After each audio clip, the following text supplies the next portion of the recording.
Okay, here's hoping that I can actually record. But if this doesn't work out and I end up getting kicked off once again, um, then it means I'm not supposed to be posting a video tonight. I tried to post this morning before I went into work, and it was just freaking hilarious. Like, Puncher jumped on the bed and it knocked the video camera over, and then I moved on the bed and it went under the bed, and it was just a pain in the ass. And then I did start recording one, but I didn't like what I was reading. I tried like 3 or 4 times this morning to get a video, and then finally I was like, the universe does not want me to post. So I went to work, and I had a good day today. Let me do my cleansing here. Had a really good day at work. I mean, like, it was aight. Busy, and I stayed offline for the most part, which was pretty good. Nice to get a little break from the drama.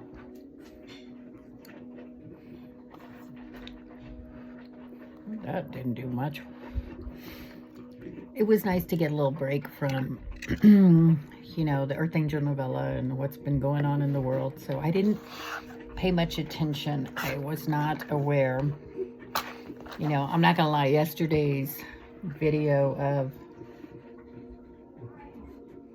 Trump telling someone quiet piggy really pissed me off, because if anyone's a fucking piggy, it's that bitch. And just how fucking disrespectful, and the fact that no one called him out, and he just gets away with so much. But not anymore, bitches. Hopefully that little fucker is gonna get everything he deserves really soon. So anyway, it was nice not to cleansing all this energy out. It was kind of nice not to focus on the drama of what's going on in the world. And you know, today we moderated our food, and we were able to feed all the clients as well as the staff, but I hardly had any food to bring home. Yesterday I brought home bags of food, and today and I'm glad, because I don't think I have any more room in my fridge. So I certainly don't want to waste food here at the house either. So I cleaned out my fridge this morning before I went to work, and I learned a new dish today, Kung Pao chicken. I really like my boss. He teaches me a lot. So it was a good day. And I finally got home, and the young lady here, she's a teenager, very sweet girl, very sweet spirit, was baking cookies, so it smells so nice in the house. And Pancho, I did start to record when I got home, just a few minutes before I jumped on and started listening to the tarot novellas. And Pancho was just crazy. He was jumping up on it, and it was kind of hard to record. And then I started going down, and I started recording, and I thought I was on a good tangent, and then my phone overheated. And my phone overheated because I literally had it up against the heater like a dumbass. But it didn't even click to me like that would overheat the phone. I know, that was dumb of me. But apparently I wasn't supposed to share that message, or at that time. It was kind of interesting. Yeah, I was looking at my memories from 2 years ago, and I just think about, like, I think it's kind of interesting that 2 years ago, you know, I look a little different. My hair was a lot shorter. I was in a very different place with my family and with different friends, and that's when I had, you know, material things around me, and I had, and I just gotten out of this horrible relationship, and I really started focusing on my spirituality. And, you know, it's just interesting how you know, 2 years later, where I'm at, and how a lot of those people aren't in my life anymore. And it makes me sad for them. Because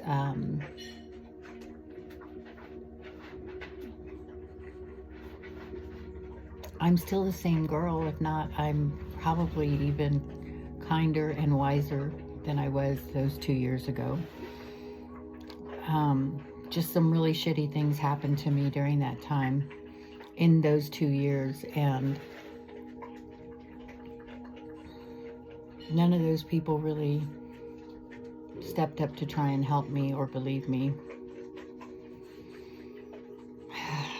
But I'm really proud of the person that I am, and even the person that I was back then. I always had my daughter involved with my family, even when my family treated me disrespectfully or talked shit about me. And they did. It didn't matter if I was sober. It didn't matter if I was making 6 figures, or that was the only time I was acceptable. But even then, they didn't, you know, me hitting rock bottom these last 2 years without drinking is something that I think maybe some people think I deserved, or I don't know. But it is disappointing that it just made me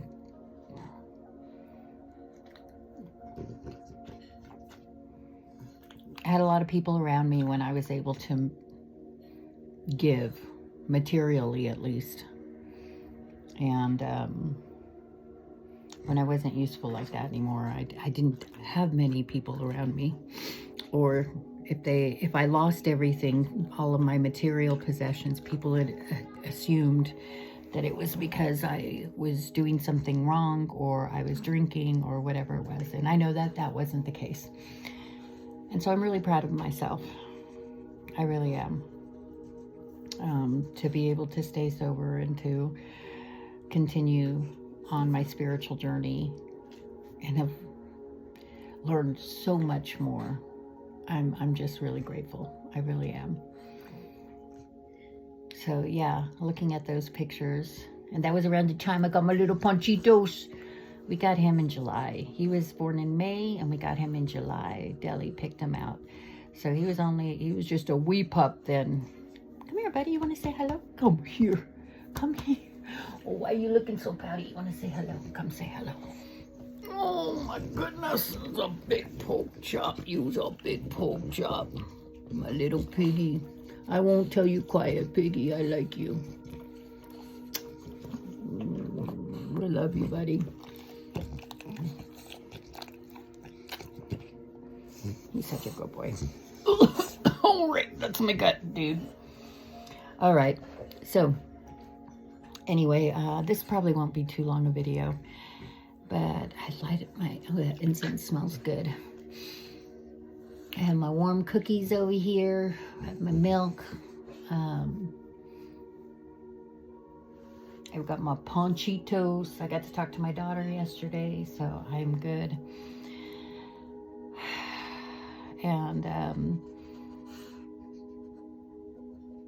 you know, I'm just really grateful for my spiritual journey. I really am.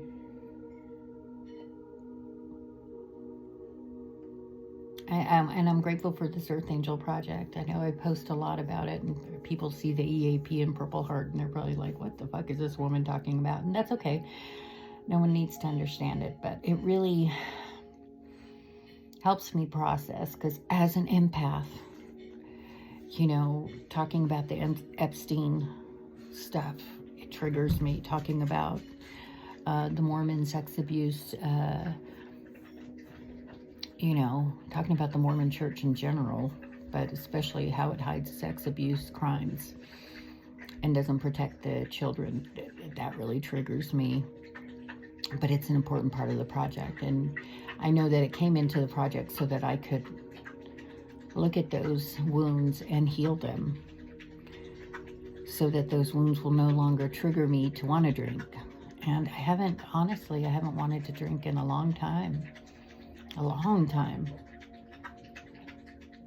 you know, and it's given me a peace in a very, very dark, dense world. I'm not afraid. I'm not afraid of, you know, what's going to happen politically, what's going to happen to the world, or anything like that, because I really do believe in this Earth Angel Project, even though it's for entertainment purposes only and it's fictional and all that good stuff. I really do believe that there are light workers out there. I really do believe that good will overcome evil. I believe in karma. I believe in the universe. I believe in source. I believe that I am really, truly a child of God, of the Most High, not that money God, not that Mormon God, not that crazy God that allows and demands worship and sacrifices and allows people like those that are in power right now to be in power. So I really do believe, call me crazy, I've been called worse, I really do believe things are going to change.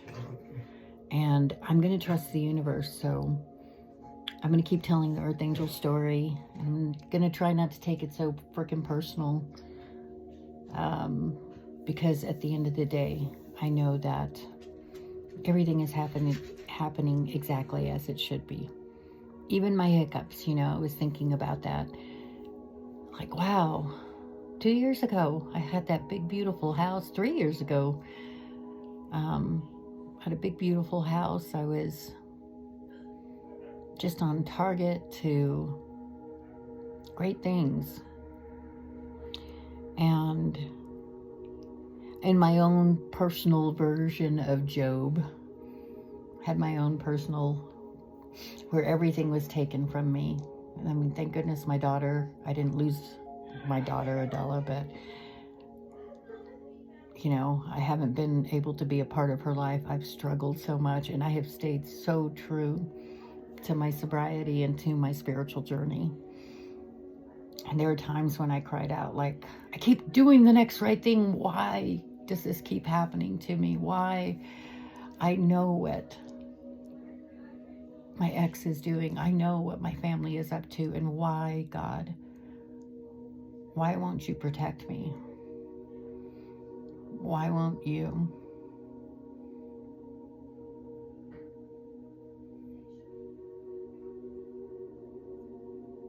And the truth was, you know, when I started this journey,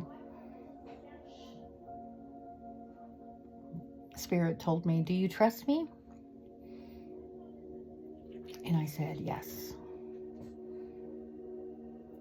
I said, good, because I'm going to need you to trust me. Just keep doing the next right thing. And I promise you'll be protected. And we're all connected, so, you know, that would be in the form of my dad coming to me in my dreams, my daughter, Ellie, my daughter, Adela, even though she's never physically told me that in this third, but in my dreams she has, in spirit she has. And, you know, there are times when I wanted to just give up, not just on the project, but give up on myself. Like, what is the purpose of trying so hard, of staying sober, of, you know, putting myself out there and asking for help and no one's helping? I mean, they're talking a lot of shit behind my back, but they're not helping.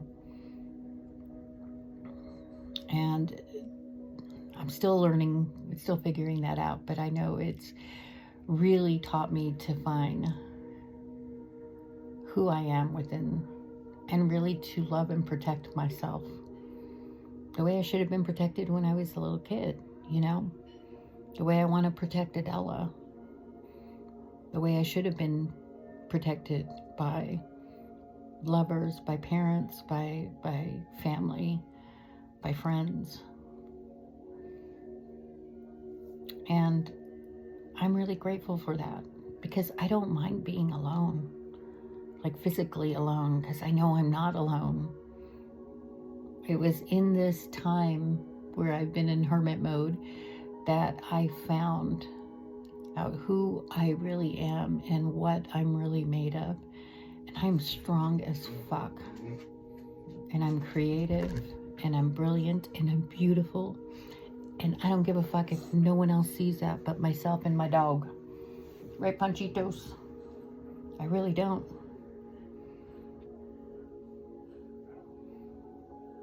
So I would never have gotten to this point had I not struggled, had I not gone through my Job phase.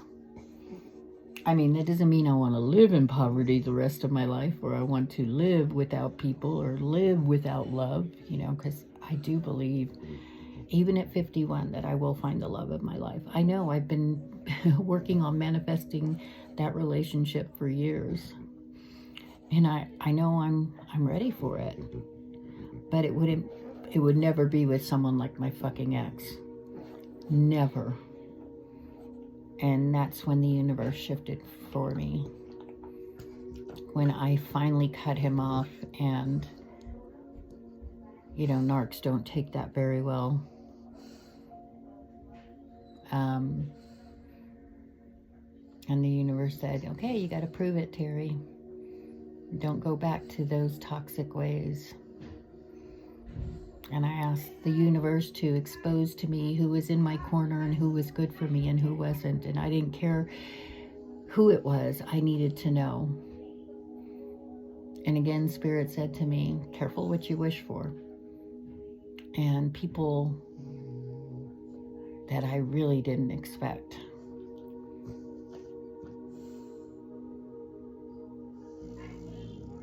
Or some of my, I don't want to say enemies, but some of my greatest detractors, some of, like my mom and my sister and other people in my family, and old friends that I thought were friends, and old lovers. That's not a shock. But some of the family was.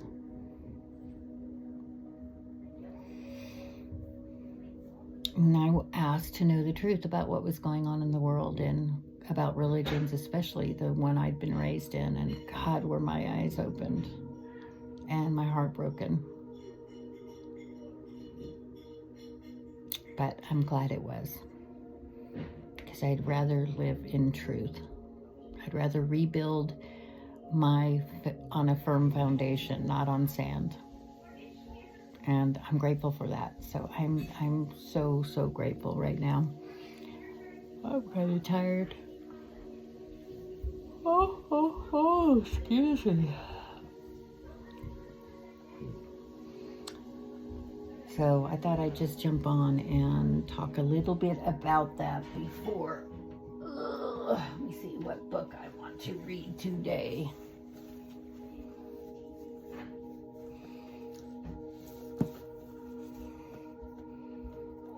Let's see. The New Earth, Awakening to Your Life's Purpose. Eckhart Tolle. I liked his The Power of Now was really cool, and I was very impressed by that one. Yep, The Power of Now, Practicing the Power of Now. I need to get that one. Stillness Speaks, Oneness with All Life. And come on.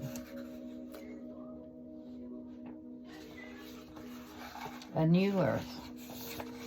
The Flowering of Human Consciousness. Evocation. Earth, 114 million years ago, one morning just after sunrise, the first flower ever to appear on the planet opens up to receive the rays of the sun. Prior to this monumentous event, the heralds of an evolutionary transformation in the life of plants, the planet had already been covered in vegetation for millions of years. The first flower probably did not survive for long, and flowers must have remained rare and isolated phenomena since conditions were most likely not yet favorable for widespread flowering to occur. One day, however, a critical threshold was reached, and suddenly there would have been an explosion of color and scent all over the planet if a perceiving consciousness had been there to witness it.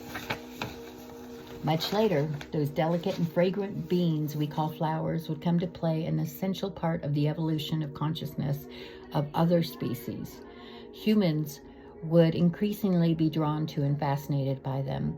As the consciousness of human beings developed, flowers were most likely the first thing they came to value that had no utilitarian purpose for them. That is to say, was not linked to some way to survival.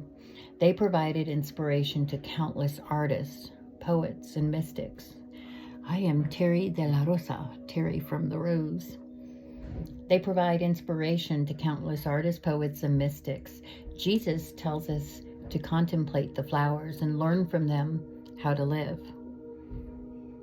The Buddha is said to have given a silent sermon once, during which he held up a flower and gazed at it.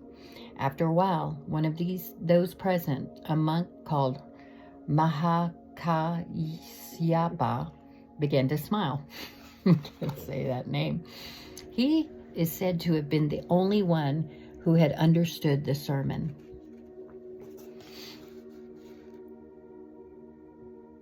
According to legend, that smile, that is to say, realization, was handed down by 28 successive masters and much later became the origin of Zen. Seeing beauty in a flower could awaken humans, however briefly, to the beauty that is an essential part of their own innermost being, their true nature. The first recognition of beauty was one of the most significant events in the evolution of human consciousness. The feeling of joy and love are intrinsically connected to that recognition. Without fully realizing it, flowers would become for us an expression in form of that which is most high, most sacred, and ultimately formless within ourselves. Flowers, more fleeting, more ethereal, and more delicate than the plants out of which they emerged, would become like messengers from another realm, like a bridge between the world of physical forms and the formless. They not only had a scent that was delicate and pleasing to humans, but also brought a fragrance from the realm of spirit. Using the word enlightenment in a wider sense than the conventionally accepted one, we could look upon flowers as the enlightenments of plants. Any life form in any realm, mineral, vegetable, animal, or human, can be said to undergo enlightenment. It is, however, an extremely rare occurrence since it is more than an evolutionary progression. It also implies a discontinuity in its development, a leap to an entirely different level of being, and most important, a lesson of materiality. What could be heavier and more impenetrable than a rock, the densest of all forms? And yet some rocks undergo a change in their molecular structure, turn into crystals, which I'm going to be charging in the new moon coming up, and so become transparent to the light. Wow, isn't that amazing? Some carbons, under inconceivable heat and pressure, turn into diamonds, and some heavy minerals into other precious stones. Most crawling reptilians, the most earthbound of all creators, have remained unchanged for millions of years.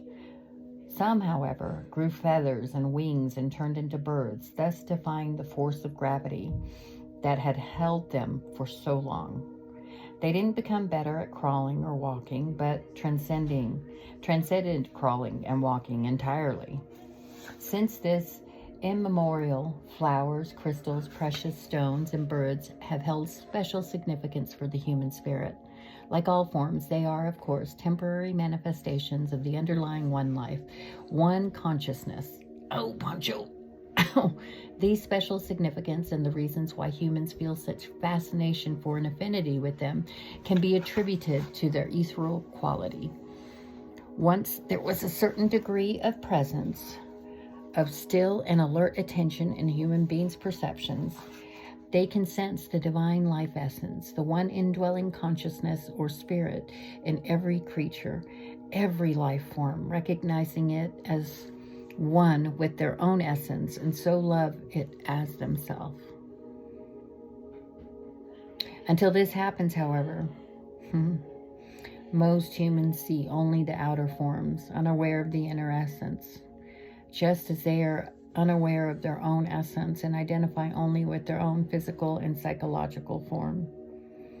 In the case of a flower, a crystal, precious stone, or a bird, however, even someone with little or no presence can occasionally sense that there is more there than the mere physical existence of that form, without knowing that this is the reason why he or she is drawn towards it, feeling an affinity with it, because of its ethereal nature.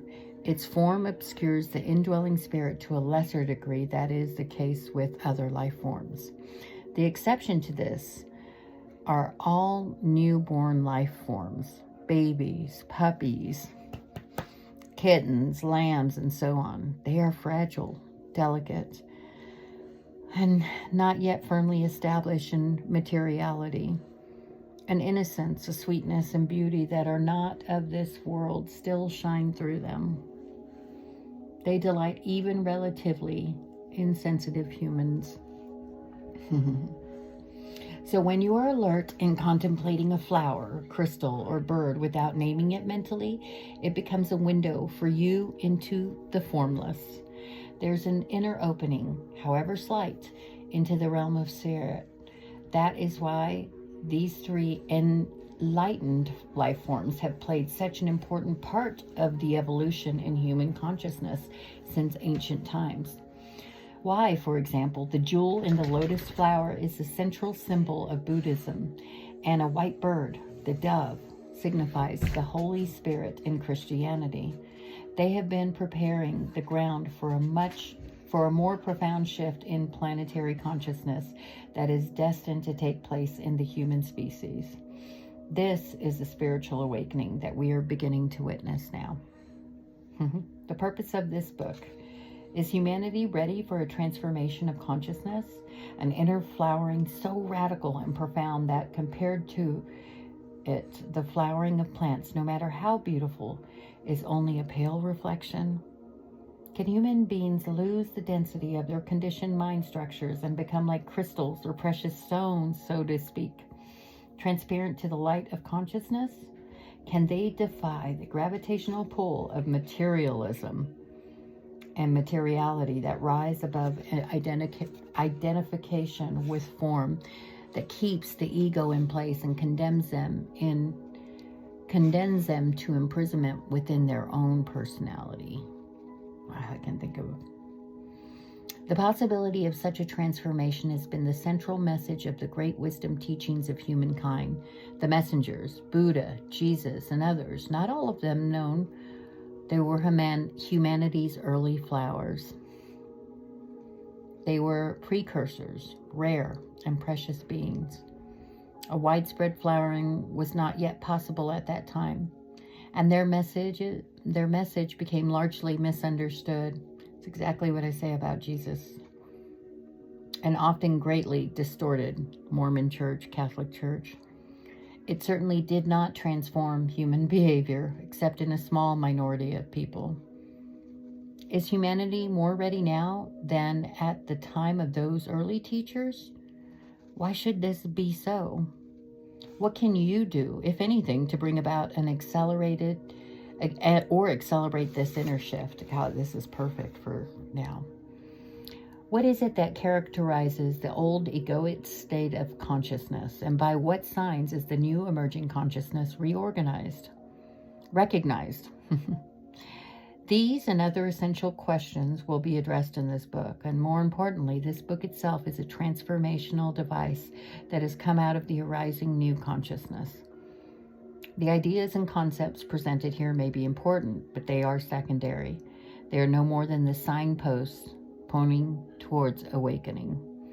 As you read, a shift takes place within you. This book's main purpose is not to add new information or beliefs to your mind or to try and convince you of anything, but to bring you about a shift in consciousness. That is to say, to awaken. In that sense, this book is not interesting. Interesting means you can keep your distance. You can play around with ideas and concepts in your mind. You can agree or disagree. This book is about you. It will change your state of consciousness, or it will be meaningless. It can only awaken those who are ready. And not everyone is ready. But many are.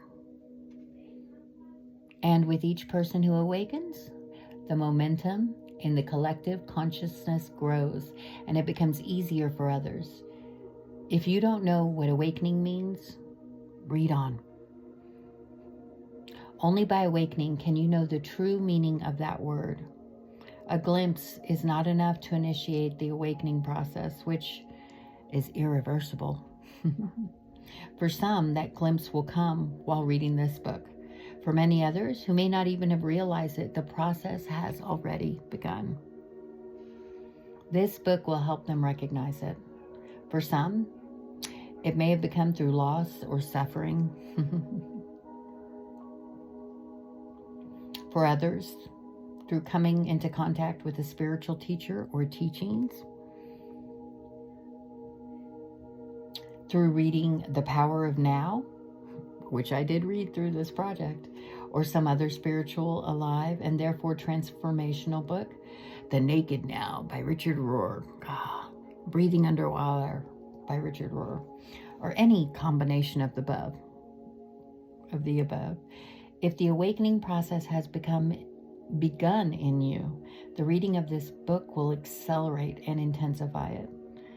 An essential part of the awakening is the recognition of the unawakened you, the ego as it thinks, speaks, and acts, as well as the recognition of the collectively conditioned mental process that perpetrates the unawakened state. That is why this book shows the main aspect of the ego and how they operate in the individual as well as the collective. This is important for two related reasons. The first is that unless you know the basic mechanics behind the workings of the ego, you won't recognize it. And it will trick you into identifying it with again, and again.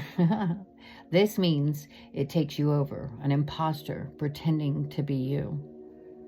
The second reason is the act of recognition itself is one of the ways in which awakening happens.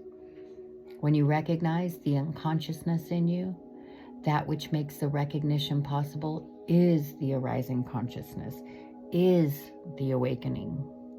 You cannot fight against the ego and win, just as you cannot fight against darkness. The light of consciousness is all that's necessary. You are that light. Oh, I'm going to stop there. Next is going to be our inherited dysfunction. Oh yeah, it's going to be good. Going to talk about deeply into humanity's ancient religions and spiritual traditions. But I'm not going to lie, I am fucking drained. I'm sorry, I shouldn't be. I'm trying not to curse as much, but I'm exhausted. And that was pretty powerful. I think it's really cool how I found The Power of Now at a different thrift shop. It was the first one that I found. And then I found the other one I've been reading from the guy from Texas, Discipline is Destiny, but I took a break from this one today. And then this Saturday I found this one. So it's just, isn't it amazing how the universe works? It's what I needed to read today. Gets me to stop thinking about all the density, all the crazy quiet piggy and Epstein files. And although that is a big part of our world right now, I'm able to look at it from a different perspective and not, as an empath, take it on so much. So I'm so grateful for my spiritual journey. I really am. I'm grateful to be here, right now. I'm grateful to be Adela's mom and Ellie's mom.